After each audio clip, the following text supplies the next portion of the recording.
Better Challenge. Today we're going to talk about how to master and build habits and make them part of us. I hope you're ready. Let's go. Every Wednesday I'm going to be releasing a video on this channel. I hope you always receive them, and please always comment, subscribe, like and share with your friends. So habits, yes, habits. Have you ever tried to master a habit? Then on the first or second day you do it, and on the third day you're back to your normal routine, right?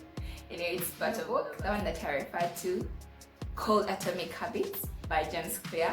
He simply defines habits as a compound interest of self-improvement. What's that?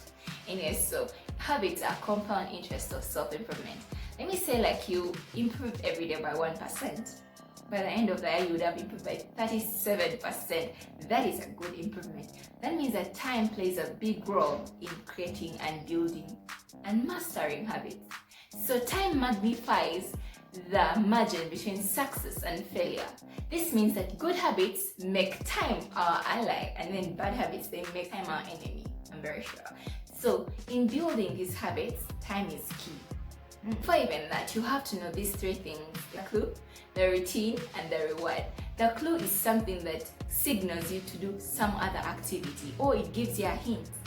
For example, let me say building my habit for water, most time my clue is putting a glass of water on my reading table,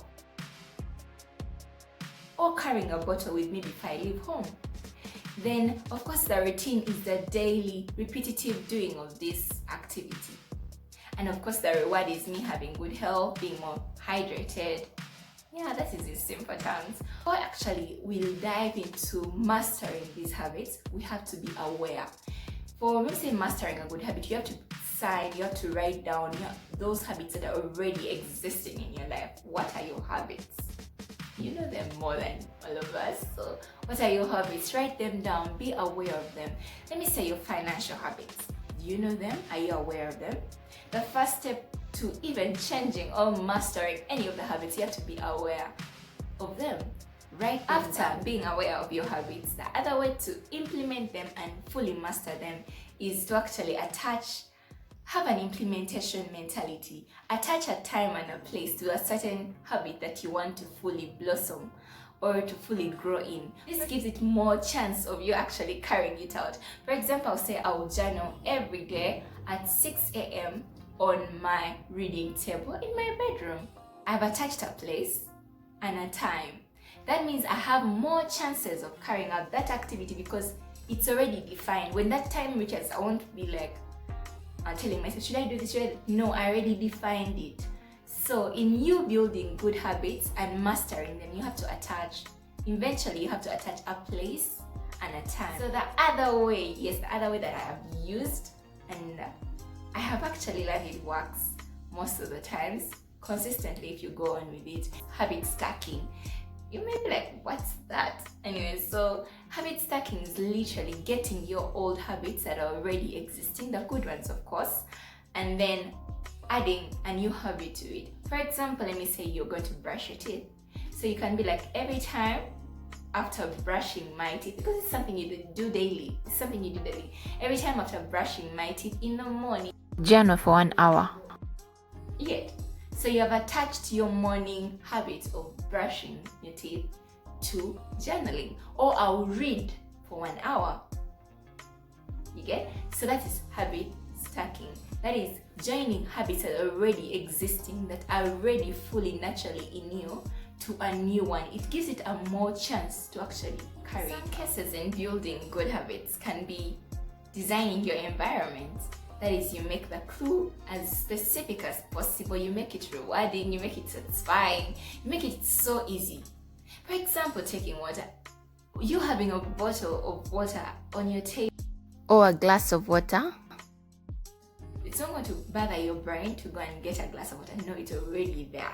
So you make the clue as simple as possible, so visible, you make it so satisfying. And if your bad habit is eating sweets, have some other alternative that can give you that same reward as a sweet. Can be your D. Other thing that he talks about in the book is temptation bundling. Oh, okay, you can be like, what's that? Temptation bundling is getting an activity that you really love and then getting one that you need energy to do. That is it. For example, let me give you the simplest of examples, then say exercising.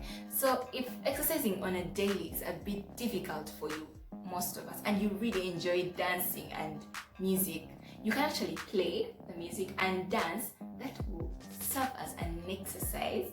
Yes, so temptation bundling is quite interesting. So for more of the details about mastering habits and then building tiny habits to get big results, I'm going to leave the link below of the book, the full audio book, and also a summary of it in my description below.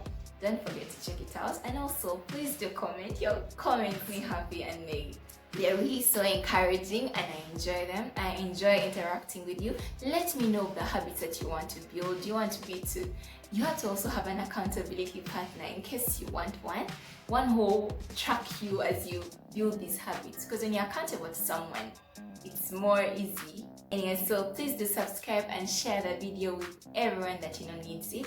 Have a nice time. Bye bye.